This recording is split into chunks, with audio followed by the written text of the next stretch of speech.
CCD के founder Siddharth ने क्यों करी सुसाइड, क्या है पूरा सीसीडी का बिजनेस मॉडल, आज की केस स्टडी के अंदर हम बात करने वाले हैं। कैसे सीसीडी शुरू हुआ, कैसे उसकी सब्सिडरी शुरू हुई और क्यों उन्होंने सुसाइड करी, हम सारी चीजों को डिटेल के अंदर बात करेंगे। सिद्धार्थ जी ने मैंगलोर यूनिवर्सिटी से पोस्ट ग्रेजुएशन करी इकोनॉमिक्स के अंदर। उसके बाद जब ये घर आए तो इनके पापा ने कहा हमारा फैमिली बिजनेस ज्वाइन कर लो। 300 एकड़ कॉफी बीन्स के फार्म थे इनके, जो कि बहुत ज्यादा होते हैं, तो लाइफ तो सेट थी। पर इन्होंने कहा नहीं, मेरे को अपना बिजनेस शुरू करना है। तो उसके लिए इनके फादर ने इनको 5 लाख रुपए as a part of seed investment दी, जिसमें से 3 लाख रुपए का उन्होंने लैंड लिया और 2 लाख रुपए लेके ये मुंबई चले गए। वहां पे इन्होंने एक कंपनी के अंदर काम किया एज अ इंटर्न और वहां पे इन्होंने शेयर मार्केट के बारे में सीखा। कुछ टाइम वहां पे काम करने के बाद ये अपने घर वापसी आते हैं और अपनी खुद की शेयर मार्केट की फर्म शुरू करते हैं सिवान सिक्योरिटीज के नाम से, और जिसको ये ब्रोकिंग ट्रेडिंग के अंदर बहुत ऊंचे लेवल के ऊपर ले जाते हैं। 2000 के अंदर इसका नाम चेंज करके वे टू वेल्थ सिक्योरिटीज रख दिया जाता है। अब अपने शेयर मार्केट के बिजनेस के साथ साथ अपने फैमिली का बिजनेस भी संभाल रहे होते हैं, तो वहां पे एक बहुत बड़ी प्रॉब्लम को आइडेंटिफाई करते हैं। वहां पे क्या होता है, वहां पे कॉफी बीन्स जो होते हैं, कॉफी बीन्स आप डायरेक्टली इंटरनेशनल मार्केट में नहीं बेच सकते, तो गवर्नमेंट की एक एजेंसी थी, उसके थ्रू आप वहां पे बाहर बेचोगे, जिसके चक्कर में 3 टाइम्स ज्यादा प्रॉफिट मिलता था इंटरनेशनल बंदों को।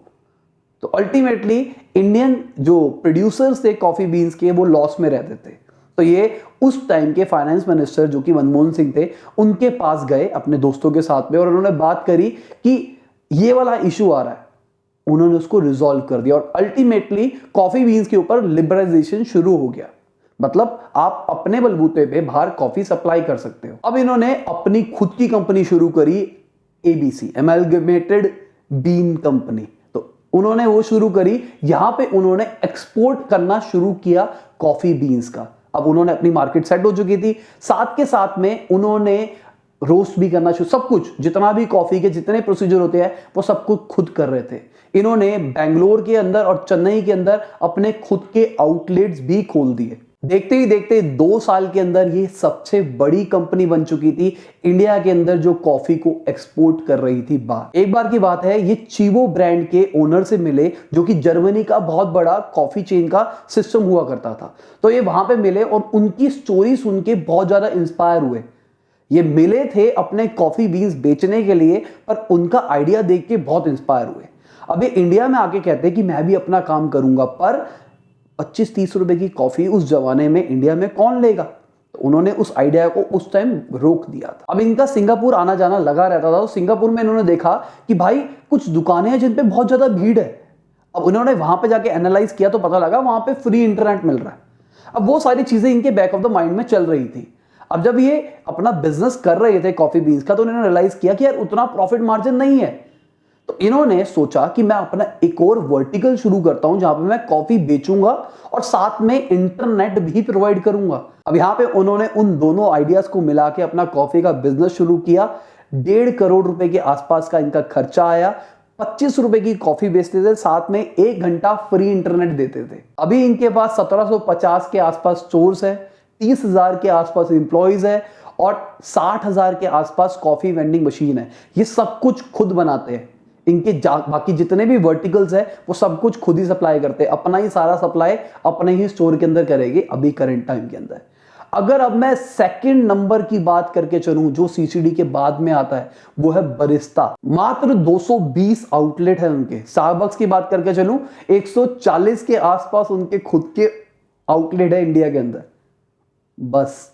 तो मतलब डिफरेंस देख सकते हो। अगर मार्केट शेयर की बात करके चले, तो अगर मैं अपने बचपन की बात करके चलूं, तो हमारे लिए तो सीसीडी बहुत महंगी कॉफी होती थी। फिर जब हम ऐसा कमाने लगे तो मेरे को पता लगा यार सीसीडी ठीक है, क्योंकि स्टारबक्स से अगर कंपेयर करा जाए तो ये सस्ता है। और सीसीडी एमबीए के अंदर मैंने बहुत ज्यादा यूज किया, क्योंकि हमारी एमबीए के अंदर हमको पढ़ाया गया सीसीडी का बिजनेस आइडिया, क्या इनका विजन है, क्या मार्केटिंग का ऑब्जेक्टिव है। यहां पे सीसीडी की जो सबसे अच्छी चीज लगती है मुझे, इनकी मार्केटिंग विजन क्या है, a lot can happen over the coffee. तो हम अपने क्लाइंट्स के साथ, जब मैं फ्रीलांसिंग किया करता था, तो मैं अपने क्लाइंट्स की मीटिंग मैं सीसीडी में करता था, क्योंकि ऑफिस नहीं हुआ करता। अगर मैं अपने ऑफिस में बुलाऊंगा, जो कि एग्जिस्ट नहीं करता, तो बंदा जज कर लेगा और मैं कहूंगा मेरा ऑफिस नहीं है तो क्लाइंट कभी मिलेगा ही नहीं। अगर मुझे क्लाइंट से मिलना होता था मैं सीसीडी में मिलता था, तो भाई एक कॉमन प्लेस में मिले, मेरा ऑफिस उसने देखा नहीं तो इंप्रेशन अलग पड़ता था। खर्चा क्या आता था, कॉफी का आ जाता था 400-500 रुपए का, पर उसके चक्कर में कितना प्रेस्टिजियस क्लाइंट मिल जाता था मुझे। और मैं वहां बैठ के, वाईफाई मिलता था, वहां बैठ के मैं लैपटॉप के ऊपर पूरी की पूरी प्रेजेंटेशन देता था। कोई मुझे आके छेड़ता नहीं था कि सर कॉफी खत्म हो गई है, आप बाहर निकल जाओ, भीड़ लग गई है। सबसे अच्छी चीज मुझे इनकी ये लगती थी। अभी तक तो सब कुछ अच्छा लग रहा है, अब थोड़ी सी बुरी बातों की चीज के ऊपर आते हैं। अब इनका जो बिजनेस आइडिया है वो बहुत ही ज्यादा डेप्ट सेंट्रिक है। डेप्ट सेंट्रिक का मतलब उधार उठाना पड़ेगा मार्केट से, क्योंकि बहुत पैसा लगता है। एक स्टोर बनाने के लिए, मैंने आपको बताया उस जमाने में पहला स्टोर बनाने के लिए 1.5 करोड़ रुपया लग गया। आज के जमाने में कितना पैसा लगता होगा। अब वो इन्वेस्टमेंट ही है ना, वो इन्वेस्टमेंट करने के लिए पैसा रेस कहां से करोगे। आपकी कॉफी बेच बेच के आप उतना पैसा तो स्टार्टिंग में इकट्ठा नहीं कर सकते ना। तो इतने सारे अगर इन्होंने स्टोर्स खोले तो उस चक्कर में डेट बहुत ज्यादा इकट्ठा हो गया। तो इन्होंने 2015 के अंदर 6300 करोड़ के आसपास का डेट इकट्ठा कर चुके थे। 1150 करोड़ के आसपास इन्होंने आईपीओ लॉन्च किया।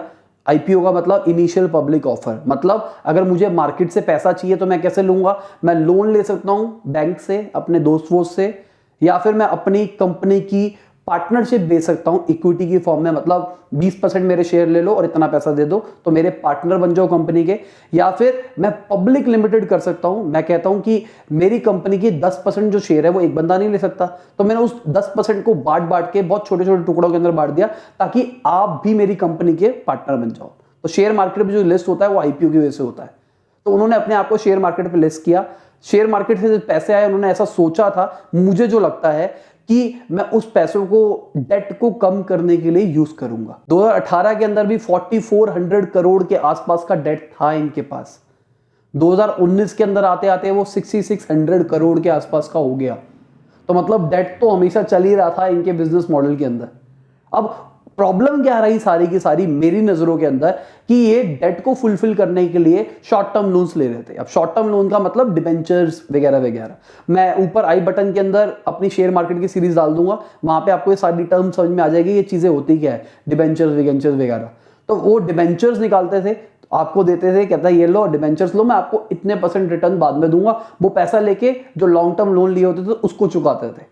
बस उधार के ऊपर ही सारी की सारी जिंदगी चल रही थी। अगर मैं प्रॉफिट की बात करके चलूं तो ये कंपनी प्रॉफिटेबल थी। मार्च 2019 के अंदर 4264 करोड़ रुपए का इन्होंने रेवेन्यू किया, 143 करोड़ का उसमें से प्रॉफिट था।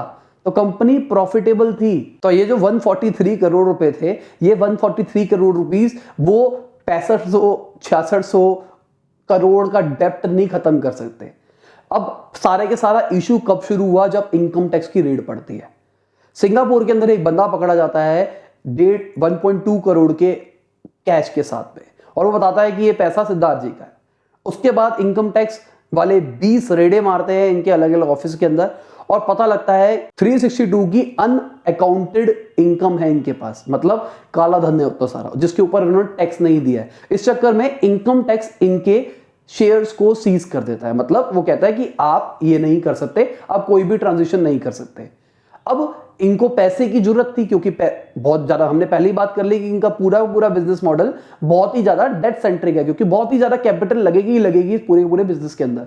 तो इन्होंने पैसा रेस करने के लिए इनका एक और बिजनेस था माइंड ट्री करके। जनवरी 2019 के अंदर इन्होंने माइंड ट्री बेचने की भी कोशिश करी, पर वो mind tree income tax department ने रोक दिया उस डील को, क्योंकि अभी तक इन्होंने उस टैक्स को रीपे नहीं किया था। अब इन्होंने क्या कहा कि भाई वो माइंड ट्री के शेयर्स छोड़ दो, आप सीसीडी के शेयर्स पकड़ लो। अब सीसीडी के देके माइंड ट्री उन्होंने बेचा लार्सन एल&टी को, जो मेट्रो का काम करते हैं यहाँ पे दिल्ली के अंदर। अब वहां से इनके पास 3200 करोड़ रुपए आया, जो कि ये डेट रीपेमेंट के लिए यूज करने वाले थे। साथ के साथ इनकी एक और कंपनी थी जो कि टेक पार्क्स बनाती थी, आईटी पार्क्स बनाती थी, एंगलिंग डेवलपमेंट के नाम से। तो उन्होंने उसको बेचने की कोशिश करी, फिर भी नहीं बिकी। कोको कोला से भी इनकी बात चल रही थी अपने कुछ शेयर्स को बेचने की सीसीडी के, पर फिर भी वो नहीं हो पाया। साथ के साथ जो सीसीडी के मेन ऑडिटर थे उन्होंने कहा कि 40 सब्सिडरी का ऑडिट तो हमने किया ही नहीं है, और बोर्ड ऑफ डायरेक्टर तक फैली, जितने लेंडर्स थे उन तक ये बात फैली। अब सबके सब कहते हैं कि भाई हम पैसा नहीं देंगे। अब पैसा, ट्रस्ट नहीं है ना लोगों को इन पे। अब लोगों को ट्रस्ट नहीं है तो कोई पैसा देगा नहीं मार्केट में, इनको पैसा देगा नहीं तो आगे एक्सपेंड कैसे करेंगे। साथ के साथ जितने लोग थे जो इनके शेयर होल्डर्स थे वो सब कह रहे थे बायबैक कर लो। बायबैक का मतलब मेरे शेयर्स आप रख लो, मुझे पैसा दे दो उसके रिटर्न में। तो वो कह रहे थे, अब उनके पास उनको पैसा देने के लिए भी नहीं था। इस चक्कर में इतना प्रेशर आ गया और अल्टीमेटली उनको सब कुछ ओवर करना पड़ा। अगर इनके लेटर में पढ़ते तो कहते एक प्राइवेट इक्विटी पार्टनर था जिसको मैं पैसा नहीं रीपे कर पा रहा था, उसके प्रेशर की वजह से मैंने ऐसा किया है। साथ के साथ मेरे को लिक्विडिटी की प्रॉब्लम आ रही थी। लिक्विडिटी का मतलब मैं अपनी एसेट्स को कैश नहीं करा पा रहा था। अब देखो सीसीडी का आपने स्टोर बना दिया, वो सब कुछ लगा पड़ा है, आप उसको बेच के कैश कैसे कराओगे? क्योंकि आपने सारा का सारा इतना सारा पैसा उसकी इन्वेस्टमेंट के अंदर लगा रखा है। अब ये थोड़ा ना कहोगे 2 एसी उतार के बेच दो और वहां से कितना पैसा मिल जाएगा। अगर आपको एक स्टोर बेचना भी है चलता चलाया तो रातों रात नहीं बिकेगा। इस चक्कर और साथ के साथ लोग पैसा नहीं दे रहे थे, इस चक्कर में इनके पास फंड नहीं आ रहे पर थे, इसलिए इन्होंने मेजरली सुसाइड करी। अब मेरा क्या मानना है, मेरा क्या पर्सपेक्टिव है, मैं हमेशा बोलता हूं मुझे फंडिंग नहीं पसंद। मेरे को ऐसा लगता है कि अगर आपको अपने बिजनेस आइडिया के ऊपर ट्रस्ट है तो आप खुद करके उसको ग्रो धीरे धीरे कर सकते हो। हाँ, मैं मानता हूं कि आप शायद अपना पैसा लगा के खरबपति नहीं बन पाओगे, आपकी शायद ग्रोथ रेट थोड़ी स्लो रहेगी एक टाइम के अंदर, पर सारा पैसा अपना होगा, सारी मेहनत अपनी होगी, रिस्क सारा का सारा अपना होगा और हमारे बिजनेस आइडिया को कोई और मैनिपुलेट नहीं कर सकता। ज्यादातर मैंने ऐसा देखा है मेरी जान पहचान वाले बहुत सारी कंपनीज के अंदर, जहां पे उन्होंने इन्वेस्टर को अपनी कंपनी में लाते हैं, वो शेयर देता है, वो पैसा देता है आपको, उसके रिटर्न के अंदर वो पूरा मालिक ही बन जाता है आपकी कंपनी का। चाहे उसके पास 20% शेयर्स है, पर वो कहेगा भाई मैंने तुमको 2 करोड़ रुपए दिए, मैंने 5 करोड़ रुपए दिया है, काम करो, ये चाहिए मुझे, ये चाहिए मुझे, ये डेडलाइन पे होना चाहिए, मार्केटिंग ऐसे होगी, ये चीज ऐसे होगी। अब तुम कहोगे मेरे हिसाब से ऐसा होना चाहिए, नहीं भाई मैंने पैसा लगाया है, तुम करो। अब तुम उसके नीचे दबे रहते हो, अल्टीमेटली तुम अपने हिसाब से बिजनेस नहीं कर पाते। तो इसलिए अगर इन्वेस्टमेंट लेनी भी है तो ऐसी जगह से लो जो कि आपको पूरी लेवरेज दे, जो आप पे भरोसा रखे। इसलिए मैं इन्वेस्टमेंट के हमेशा अगेंस्ट रहा हूं। मैंने कहा है कि अगर आपको लगता है कि मेरे बिजनेस मॉडल के अंदर 40% प्रॉफिट है तो 10% पे मैं मार्केट से लोन उठा सकता हूं, 30% प्रॉफिट में मैं ऑपरेट कर सकता हूं। मैं एक और वीडियो आई बटन में डाल दूंगा लेवरेज के ऊपर, तो वहां पे आपको समझ में आएगा कि कितना पैसा लोन पे उठाना चाहिए, कितना पैसा खुद लगाना चाहिए। लोग समझते ही नहीं इन चीजों को और अल्टीमेटली ये सारी की सारी चीजें हो जाती है। मैं ये नहीं कह रहा वो नहीं समझते, पर वो फंसते चले गए। उनको लगा कि सब कुछ चलता रहेगा, उसके बाद जब इनकम टैक्स डिपार्टमेंट की रेड पड़ी उसके बाद सब कुछ होता चला गया, ट्रस्ट चला गया, उसके बाद ऑडिटर ने बता दिया ऐसा, उसके सारी की सारी गेम ओवर हो गई। अगर उनकी डेथ के बाद हम सीसीडी के शेयर्स देखते तो एकदम ड्रास्टिकली घटे, बहुत तेजी से नीचे आए। अब मैं अपने ऑफिस के अंदर और मैं अपने स्टूडेंट्स को भी बता रहा था, मैं कहा भाई ये घटेगा नहीं, ये बढ़ेगा भी एक टाइम पे, जब ये बढ़ना शुरू हो तो इन्वेस्ट कर लेना। अब अगर आप रिसेंटली 6-7 दिन से देख रहे हो तो हमेशा अपर सर्किट लग रहा है। जिनको नहीं पता अपर सर्किट देख लेना, इन्वेस्टमेंट वाली सीरीज सारा का सारा समझ में आ जाएगा। तो अपर सर्किट लग रहा है, धीरे धीरे बढ़ेगा। इन्वेस्टमेंट का टाइम है। मेरा हमेशा मानना है इन्वेस्ट तब करो जब मार्केट नीचे हो, इन्वेस्ट तब मत करो जब ऊपर हो। अगर आपको इसका ब्लॉग फॉर्मेट देखना है तो नीचे मैं पिन कमेंट के अंदर डाल दूंगा, हमने ब्लॉग डाल दिया उसके ऊपर, लपास के ऊपर हमने ब्लॉग डालने शुरू कर दिए। अगर आपको चेक करना हो तो आप चेक कर सकते हो। उम्मीद करता हूं आपको मजा आया होगा इस वीडियो के अंदर। लाइक कर देना, शेयर कर देना, कमेंट में बताना वीडियो कैसी लगी। बाय, गुड नाइट, शबा खैर, खुदा हाफिज, गुड मॉर्निंग और आफ्टरनून, जब भी आप वीडियो को देख रहे हैं।